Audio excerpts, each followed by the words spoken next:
Niyo po ang nguso. Mahirap pong mumuyato lang ito. Nilagay niya po yung mga balat ng niyog doon. Yung pang ano mo ng tubo? Nakita ko, sabi ko kay...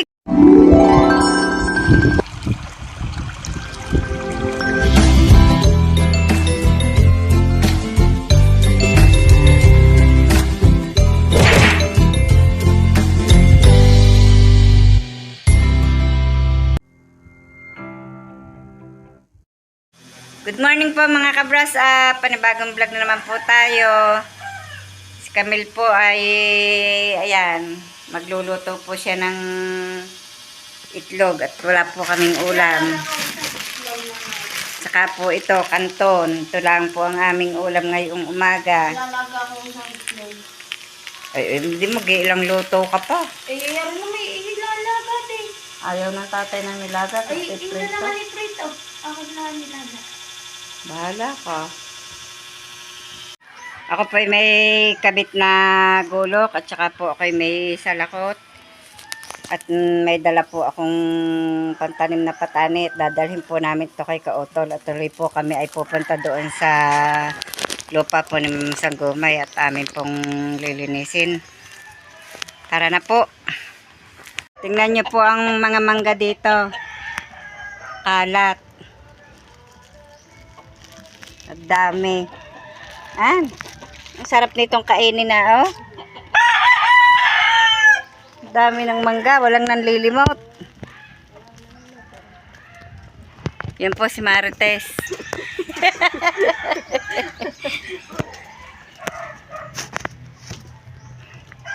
Dini po kami dumaan. Daming bulaklak. Ay. Anari Rebello, ibinakod mo? Ara ang ibinakod mo? Oo.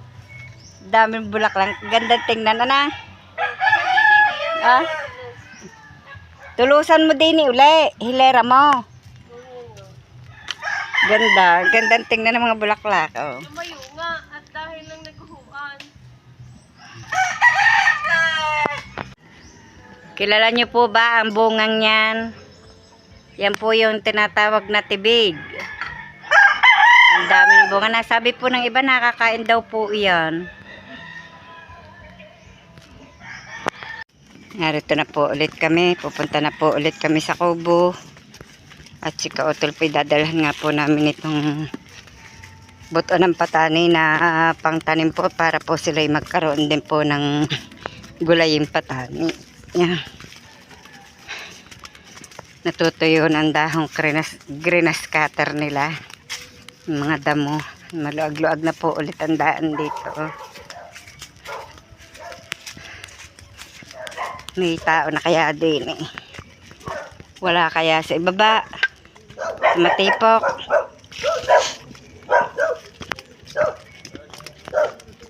Tao po. May tao kaya? Ay, si Kayumot pala ang nandini. Konchu, nasa si Kautol.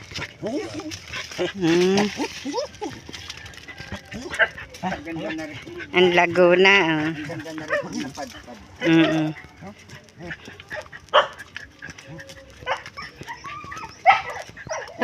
Ang payupay ng buntot ni Konchu.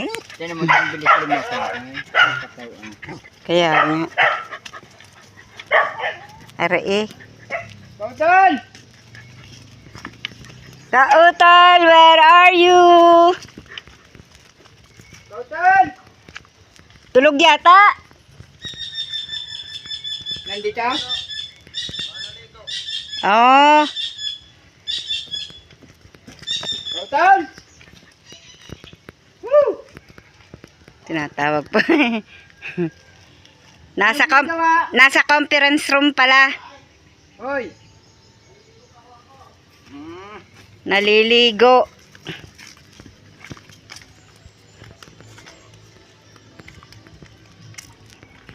Madami pa rin bunga mangga ni Kapanalig. Yan, ang dami ng laglag, oh. Kundi yan pala naman ang panlimot na ituro kay Ruben. Kaya nga. Oh, dami. Oh. Yan, oh. Sabihin mo na. Nagkakambubulok lang ang mangga. Yan, namumulot na po si Tatay Roman, oh. Aray, aray, bagong patak, aray, oh. Agos pandakta. Yan, oh. Mga bagong patak.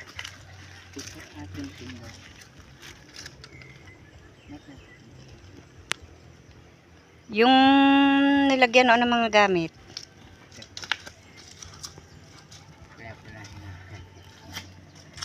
Pancho, mangangain ka mangga? Maglilinis po kami dito sa lupa po ni Ma'am Sanggumay. Kaya po parehas kami ni Tatay may dalang gulok. At baka po matatam na ng kahit na po ano. Mangangain muna na. Ay, ba't pala ako hindi nagdala ng pantanim natin din eh. Napatani. Ano itatanim natin din eh? Kung ano maganda siya, kung may sitaw, sitaw. Bibili pa. Wala na tayong pang anong sitaw eh. Kaya nga pala yung nadarang noon. Yan, naaano na uli oh. Nadarang ala ang pala yan. May bunga naman eh. Nasariwa na uli ang dahon. Kawasa at sobrang laki ng naging apoy noon. Eh bakit naman ang puno ay hindi na ano? Ayaw. Bakit kaya nang laglag ang bunga na re? Naring sa right of way na. Ano yan yun ah? Ano nga itong kinuha? Ay, niyog. Ang kinuha ko diyan noon. Yan, naglilihi po si Kabras Up. Panganap po kay mangga. Nangangain po ng Indian mango. Tingnan niyo po ang nguso. Mayroon pong ngumuyato lang ito na. Ang ganda po pag nanguya.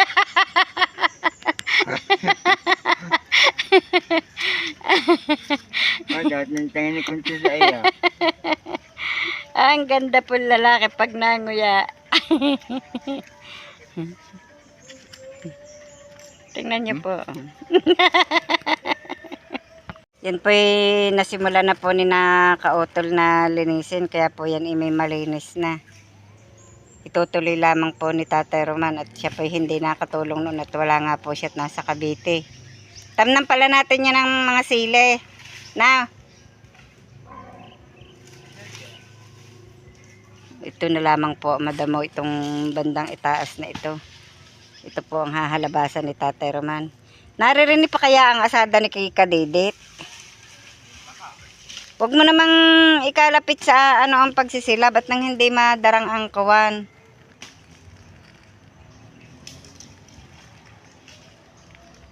Makapaghanap ng binhing kalabasa at matamnan iyan. Kalabasa. Maganda dyan ang kalabasa. Na. Tapos din sa itaas na re. Yung ano, yung kahit sili. Tsaka yung hindi nagapang na ano, na tanim. May mga buwig po ang saging oh. Yung Kabras Up, kunin mo ang puso at magulay. Ay, sukitin mo yung pusong yun mamaya. Magulay. Ate gagata. Tagal na uling hindi nakakatikim ng ano eh, ng ginataang puso. Sarap po yung ginataan, pusong iyon.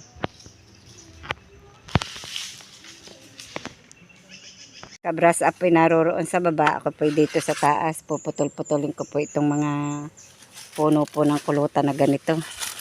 Para po hindi na makapamunga. At dumami. Pag po ito'y nakapamunga, dadami pa.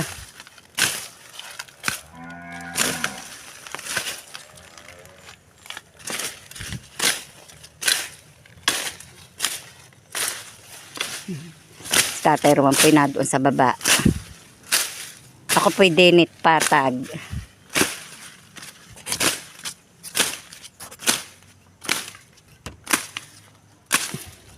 Hindi po lamang ako masyadong makataga. At dahil po ng aking baraso, kung hanggang saan po ang makaya. May dala ka bang lighter dyan?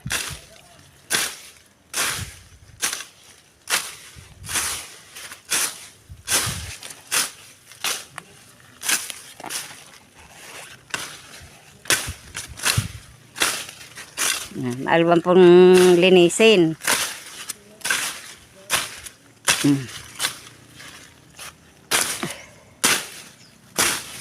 Narito po kami, Ma'am Sanggumay, sa inyo pong lupa at itinutuloy po namin yung inumpisahan po ni na Kautol. Nahalabasan po namin itong bandang itaas at kahit po anong maitanim na gulayin.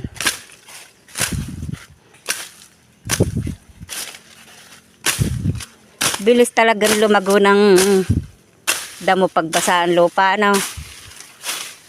Now,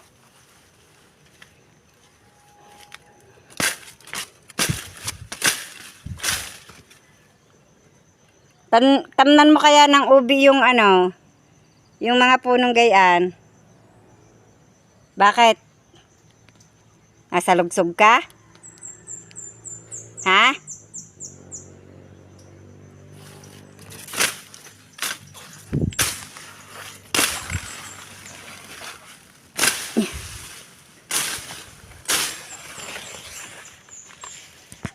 Yan, iniipon po ni Tatay Roman yung pinaka damo po doon sa ano, yung mga kalat na palapa, mga nanlaglag po dito. Yan, tulad po niyan. At kanya po sisilaban para po yung pinagsisilaban po yun. Maganda po yung pagtamna ng ano, ng mga kalabasa. Dahil aalis na po doon na maninira at maiipit, maiinitan po. Maluang-luang pa rin po aring lilinis ang are hanggang doon po sa may mga puno ng niyog na yun. Dahil yung pong ibabaw, natabasan ko na po. Are na lamang pong mga tagilid na are ang hindi pa. Yan, nasuloy na uli ang mga gabi, Tatay Roman. Pero marami ang nawala sa gabi, ano. Madami-dami din naman yung ni-ano natin yan dyan eh. Yun, sa taas pong yan, may mga nasuloy na po ulit. Koncho, ano kayang ginagawa doon? May mga inipon po dito si Tatay Roman na kahoy.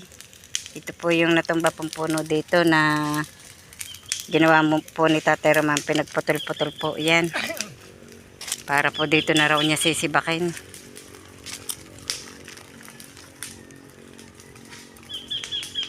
Ito po ay sa pamangkin ko, yung karatig po ni Ma'am Sanggumay.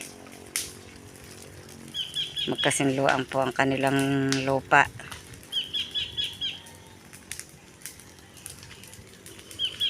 May kape, namumulaklak na. Kaping barako. Kaping barako nga are o yung ano, yung manipis, ha? Malaki puno yan, ah. Yan, may apoy na po.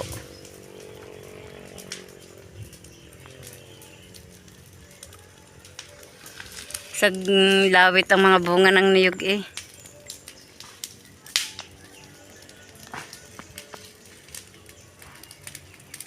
Hanggang kay Ma'am Sanggumay.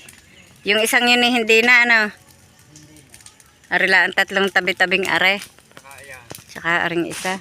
4 na puno ang niyog.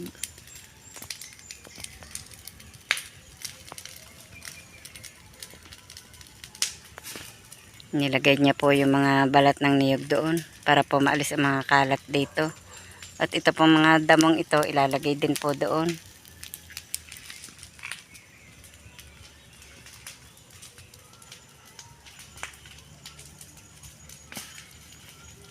Atin pong pagpuputol-putulin po yung palapa din para po malinis po ang loob na are.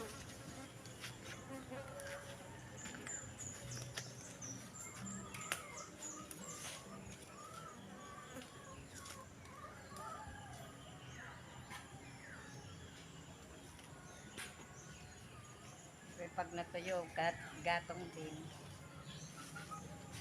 Saan ba ilalagay? Dito sa labas. Sa labas ng kuan, sa rasa.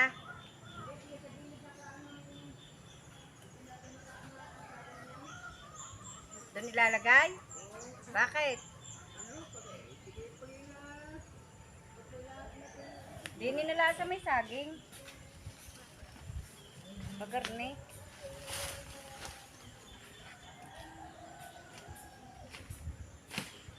Laglag nga pala roman aring mga niyog na aray.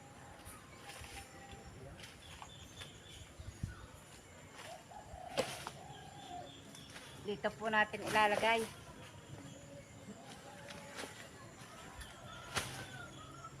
Sampay ko muna ang towel. Dala po ng towel at pampunas po ng pawis. Aray pag natuyo, maigatong din.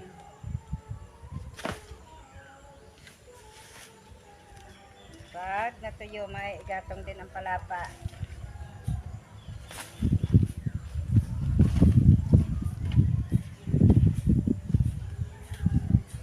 Maigatong din. Ang dami ng laglag na niyog. Ang dami ng laglag na niyog. Kakaunti na po ang kanyang lilinisan. At kami po maya-maya uuwi na rin. At dahil po nang magpapakain pa po kami ng baboy. Tanghali na po pala. Nalibang na po sa paglilinis.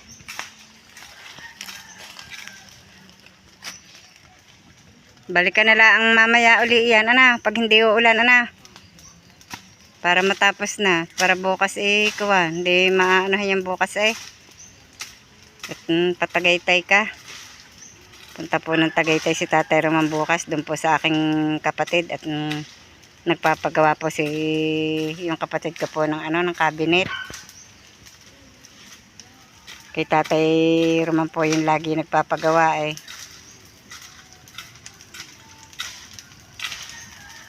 Hindi po yun naiwakuha ng ibang magagawa. Lakas ng apoy.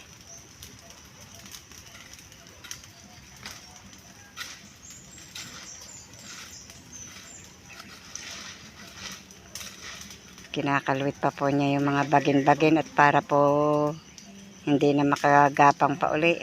Kinukuha po niya isa-isa yung mga Ha? Paano yung nagapangan nga ng mga kuha niya? May nagtali ng baka. Dini po sa lupa ni Ma'am Sanggumay, may nakapagtali daw po ng baka. Kaya po namatay yung iba po naming ibinakod dini.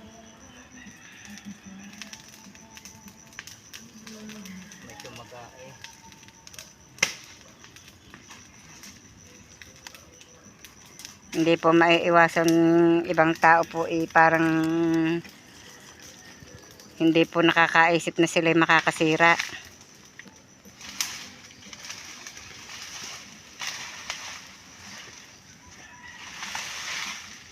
Nihila niya po yung mga palapa at nilalagay niya po doon sa apoy para po hindi na mangalat.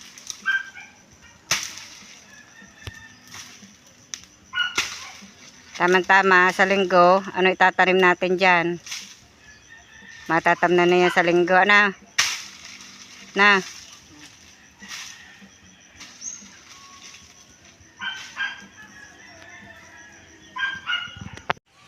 Nag-aayos po si tatay ng panungkit. Ay, gara ng tali. Hindi kaya mabunot. Pinasusungkit ka po yung puso at magulay mamaya. Mag-igat kahit pagata na. Tagal na hindi nakakatikim ng gulay na puso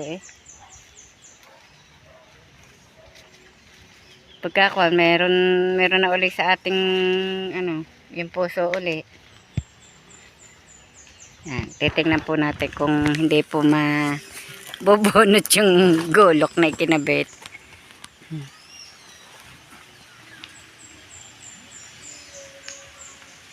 Sinusungkit na po ni tatay. Ah, galing. Hindi nga naman na laglag ang gulok. Nasungkit na po yung puso. May panggulay na po kami mamaya. Dumami na ang saging, ano. Dati ari ikwan eh. May daan dyan. Matarek. Di na ako dadaan. Mataas dyan. Dinaanan mong yan. Kami po uuwi na muna at magpapakain po kami ng baboy. Baka po nagwawala ng aming alaga doon. Magpapakain ng baboy. May dilim din po ng ulan. Kaya po kami uuwi na. Naibigay ko na po yung patani kay Kautol yan. Papunta po ng boundary si Kautol. Susundin daw po si Nakapanalig. Palis ka na? Palis ka na? Kaya nga. Sa? Ay, malayo pa pala. Mga dalawang oras pa. Ano sinasakyan, bus? Binigyan po tayo ni Kautol ng pananim na pechay. Tatanim po natin to doon sa baba ng kubo. Ayan, paalis na din po sila, susundo. Una. Ano naman dyan? Hahabol na naman si Peklat. Yan. Natawag na. Diyan ka na muna, diyan ka muna.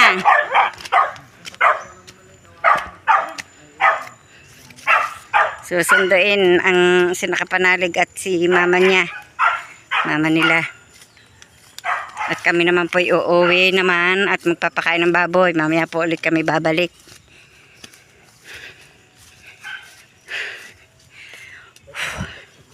Ikaw, Concho, sasama ka pagsundo?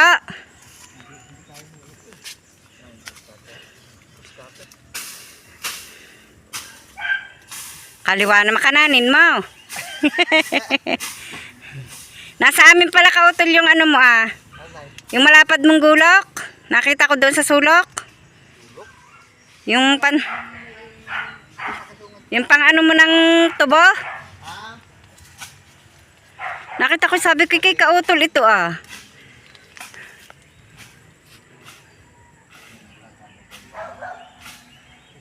naroon.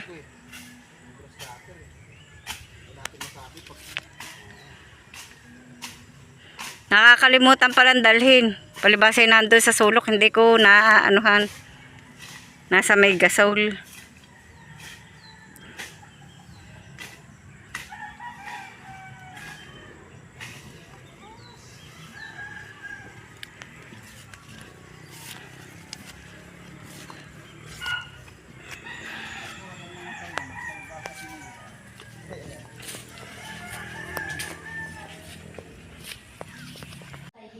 Kami po'y kakain na at ang ulam po namin ay yan pong gulay na puso. Iginata ko po yan kanina.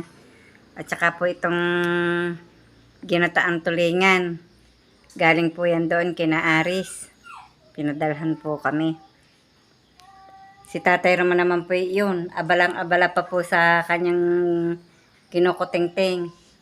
Oy, Camille, hali, kain na kayo.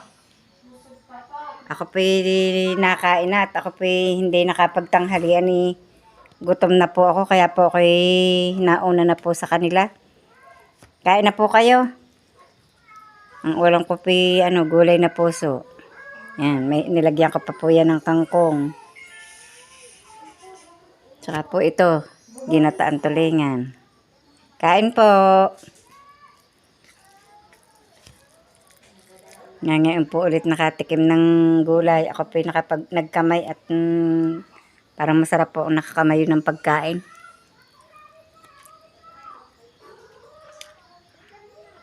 Maraming salamat po sa patuloy niyo pong pagsubaybay hanggang sa dulo ng aming vlog.